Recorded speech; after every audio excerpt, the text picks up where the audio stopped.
অনেক call wait করছে, কিন্তু যে বিষয়টিতে আমরা শুরুতে যেতে চাই যে বাংলাদেশের প্রেক্ষাপটে ল্যাবরেটরি ইনভেস্টিগেশন যে কোনো রোগ ডায়াগনোসিসের জন্য অত্যন্ত গুরুত্বপূর্ণ একটি অংশ, কারণ ইনভেস্টিগেশন ছাড়া কোনো রোগ সঠিকভাবে ডায়াগনোসিস করাটা অনেক কঠিন হয়ে পড়ে। তো এ প্রসঙ্গে আপনি একজন মাইক্রোবায়োলজিস্ট হিসেবে দর্শকদের উদ্দেশ্যে কি বলবেন? আমরা একজন ল্যাবরেটরি সাইডের একজন লোক হিসাবে বা বিশেষজ্ঞ হিসাবে এটুকু বলতে পারি যে গত 10 বছরে বিশেষত চিকিৎসা বিজ্ঞানে যে শাখাটি সবচেয়ে বেশি বিকশিত হয়েছে সেটি আসলে ল্যাবরেটরি ইনভেস্টিগেশন সাইড, এবং যে কারণে আজকাল রোগসমূহ খুব দ্রুত নির্ণয় এবং তার চিকিৎসা নেওয়াটা সম্ভব হচ্ছে। যে সমস্ত চিকিৎসা করার জন্য, ডায়াগনোসিসের জন্য যে সমস্ত টেস্ট আগে অনেক উচ্চ মূল্যে এবং অনেক উন্নত গবেষণাগারে করতে হতো, সেটি এখন জনগণের অলমোস্ট দোরগোড়ায় চলে এসেছে এবং এটি সাধারণ জনগণকে উপকৃত করছে এবং চিকিৎসকরা রোগ ডায়াগনোসিসে এটিকে খুব ভালোভাবে ব্যবহার করছেন। এটা নিঃসন্দেহে বলা যাবে যে গত 10 বছরে এই ল্যাবরেটরি সার্ভিসের যে উন্নয়ন, এটি সারা পৃথিবীতে খুব ব্যাপকভাবে যুগান্তকারী একটা চেঞ্জ নিয়ে এসেছে। আমরা একটু প্রশ্নে যাচ্ছি, ফোনটা কেটে গেছে। আরেকটি বিষয়, মানে রোগীরা প্রায় যেটা কমপ্লেন করে যে এক একটা ডায়াগনস্টিক সেন্টারে এক এক ধরনের রিপোর্ট দেখা যায়, তো এই বিষয়ে আপনি কি বলবেন একজন বিশেষজ্ঞ চিকিৎসক হিসেবে? নিঃসন্দেহে এটি আমরা প্রতিনিয়ত মানে সম্মুখীন হই যে ল্যাবরেটরি বেদে ইনভেস্টিগেশনের যে তারতম্য। একটি আছে যে অ্যাকসেপ্টেবল এররস, যে দুটো ল্যাবরেটরিতে একটি ব্লাড সুগারের যে ডিফারেন্স সেটি অ্যাকসেপ্টেবল, কিন্তু দেখা যায় যে আনঅ্যাকসেপ্টেবল এরর চলে আসছে।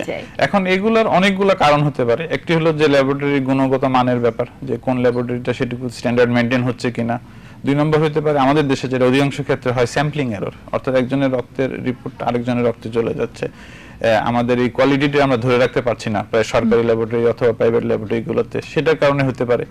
আরেকটা হলো যে ম্যান পাওয়ার, যে দক্ষ জনশক্তির প্রয়োজন, সেটি যে আমাদের দেশে যে পরিমাণে ল্যাবরেটরি আছে সেই পরিমাণে দক্ষ জনশক্তি আসলে এখন ওইভাবে গড়ে ওঠেনি। তা আমি মনে করি সামগ্রিকভাবে এগুলোই অন্যতম কারণ একটি ল্যাব থেকে আরেকটি ল্যাবে তার মানের পার্থক্যের জন্য মূলত।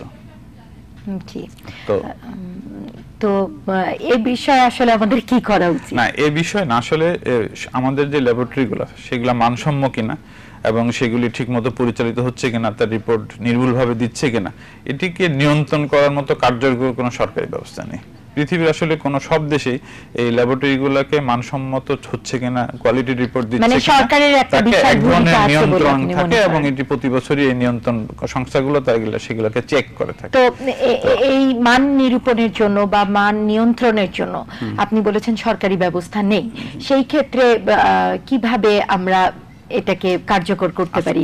যে সরকারের পাশাপাশি যদি বেসরকারি পর্যায়েও আমরা উদ্যোগ গ্রহণ করি যে মান নিয়ন্ত্রণ করব, যেমন ডায়াগনস্টিক সেন্টার ব্যাঙের ছাতার মতো চারদিকে গজিয়ে উঠেছে, তো আমরা যদি ডায়াগনস্টিক সেন্টারগুলোকে যত্রতত্র গড়ে ওঠার পারমিশন না দেয় সরকার, সেই ক্ষেত্রেও কিন্তু খুব ভালো হতো যদি সরকার এরকম একটি অটোনমাস বডি তৈরি করে দিত, যারা এটাকে মানে প্রভাবমুক্ত হয়ে আসলে নিয়ন্ত্রণটা করতে পারত। তো সেটা যতদিন সম্ভব হচ্ছে না, তা আমি মনে করবো যে সরকারের যে স্বাস্থ্য অধিদপ্তর আছে, যারা একে পারমিশন দেয় এই ল্যাবরেটরি অনুমোদনে, তারা যদি একটি বডি তৈরি করে দেয়, সেটা যদি প্রফেশনাল বডি থেকে নিল, আপনার বিশেষজ্ঞ চিকিৎসকের কাছ থেকে নিল, প্যাথোলজিক্যাল সোসাইটি থেকে রিপ্রেজেন্টেটিভ নিয়ে একটি যদি বডি করে, যে যারা প্রতি বছর এই সব ল্যাবরেটরিগুলোকে যখন রিনিউয়ালের জন্য আসবে, তার মান সম্পর্কে নিশ্চিত হওয়ার পরই কেবল তাকে নতুন করে আবার পরিচালনা দেওয়া হবে। তো সেক্ষেত্রে এক ধরনের আমরা কাঙ্ক্ষিত মানের কাছাকাছি হয়তো বা যাওয়া সম্ভব হতে পারে। আমরা একটু প্রশ্ন নিয়ে নিচ্ছি।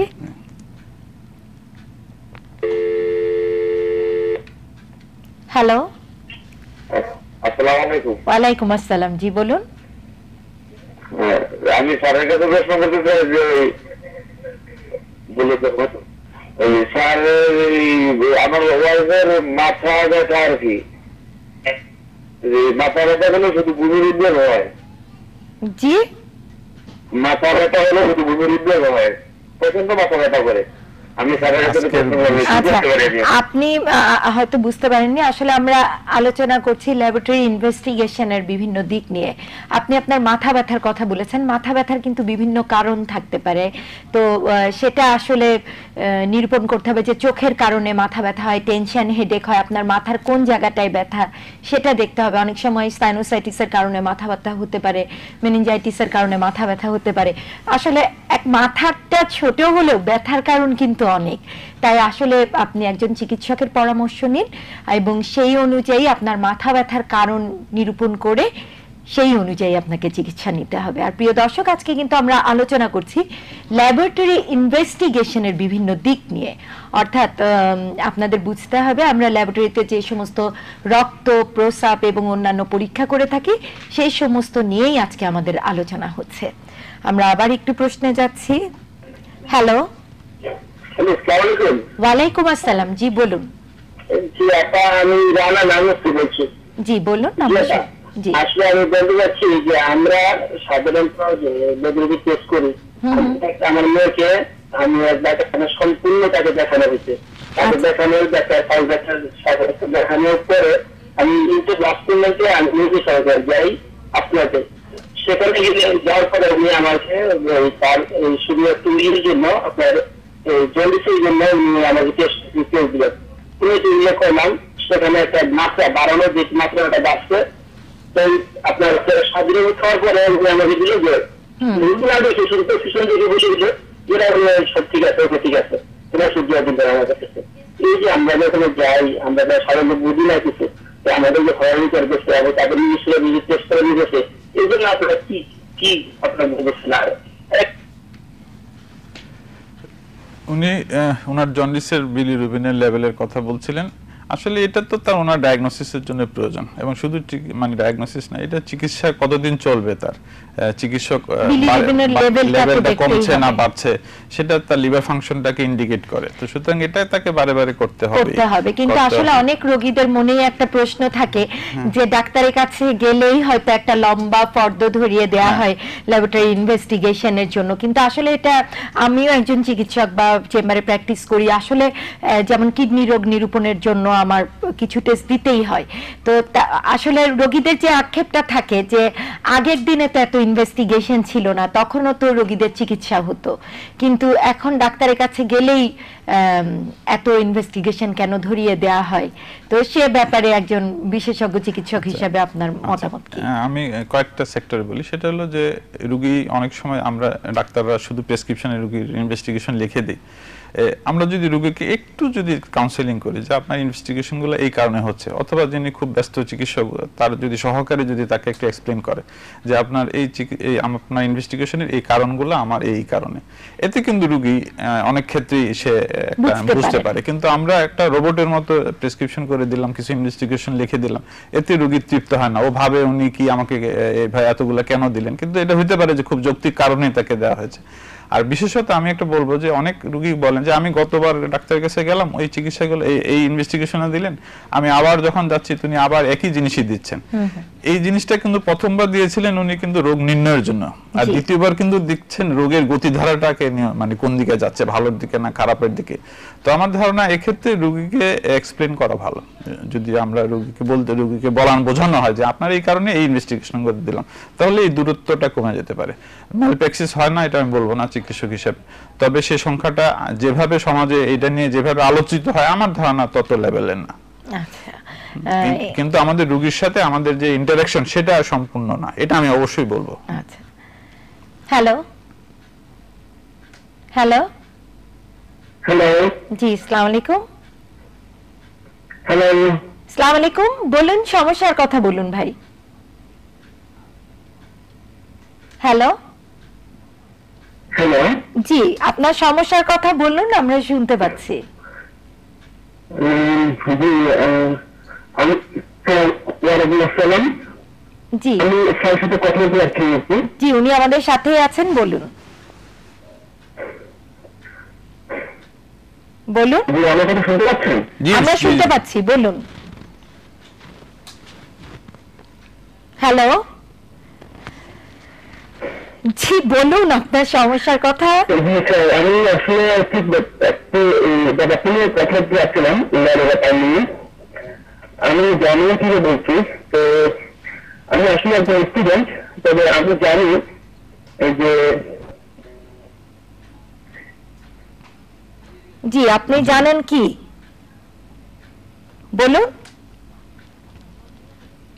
জার্মান থেকে বলছেন, আমি বুঝতে পেরেছি, লাইনটা ক্লিয়ার হচ্ছে না।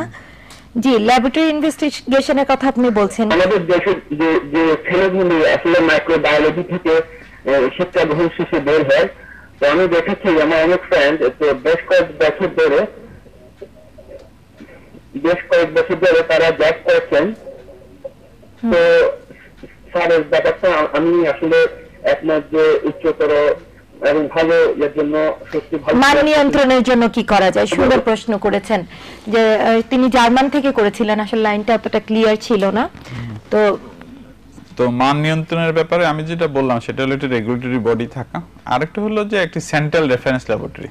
আপনার একটি মানে কে মান নিয়ন্ত্রণ করবে, আসলে কাকে আমি চিন্তা করব যে যেখানে ল্যাবরেটরি রিপোর্ট নিব কতটা মান নিয়ন্ত্রণ হচ্ছে। হ্যাঁ, তো সুতরাং সেন্ট্রাল রেফারেন্স ল্যাবরেটরি বলে সরকার একটা উদ্যোগ গ্রহণ করেছেন, আমি জানি না বাস্তবায়নে কত সময় লাগবে, কিন্তু এরকম একটি ল্যাবরেটরি পৃথিবীর বিভিন্ন দেশে আছে যাকে স্ট্যান্ডার্ড দেওয়া হয়। অর্থাৎ কোনো ডিবেট যদি তৈরি হয় কোনো রিপোর্ট সম্পর্কে, তাহলে সেখানে তাকে পাঠানো হয় এবং ধরে নেওয়া হয় যে সে সেন্ট্রাল রেফারেন্স ল্যাবরেটরি যে রিপোর্টটি দিবে সেটিকেই আমরা স্ট্যান্ডার্ড ধরে নিই। সেই ক্ষেত্রে এই যে যত্রতত্র ডায়াগনস্টিক সেন্টার গড়ে উঠছে, সে বিষয়ে আমাদের কতটুকু করণীয় আছে? বিকজ আমরা দেশের চিকিৎসক হিসেবেও আমাদের একটা বিশাল ছোট ডাটাও বলতে পারি, সেটা হলো যে কুমিল্লা শহরে কমপক্ষে 50টি, আনুমানিক 50টি আর কি, 50 প্লাস মাইনাস ল্যাবরেটরি আছে কুমিল্লাতে যে ডায়াগনস্টিক সেন্টার আছে। 50টি ডায়াগনস্টিক সেন্টার কুমিল্লাতে প্রয়োজন আছে কিনা এক, আর দ্বিতীয় হলো যে এই 50টি ল্যাবরেটরি পরিচালনার মুখ্য দক্ষ জনশক্তি এবং প্যাথোলজিস্ট আছেন কিনা। আমি বলবো যে কোনোটারই নেই। 50টি ল্যাবরেটরি আসলে প্রয়োজন নেই, 50টি দক্ষ পরিচালনার জন্য যে জনশক্তি সেটি নেই এবং প্যাথোলজিস্টও নেই। তো সুতরাং আমাকে সরকারিভাবে সিদ্ধান্ত নিতে হবে যে একটি জনসংখ্যা অনুপাতে কতটি ল্যাবরেটরি এবং সেটির একটি মান নিয়ন্ত্রণ করে দিতে হবে এবং সেখানে জনশক্তি কি থাকবে।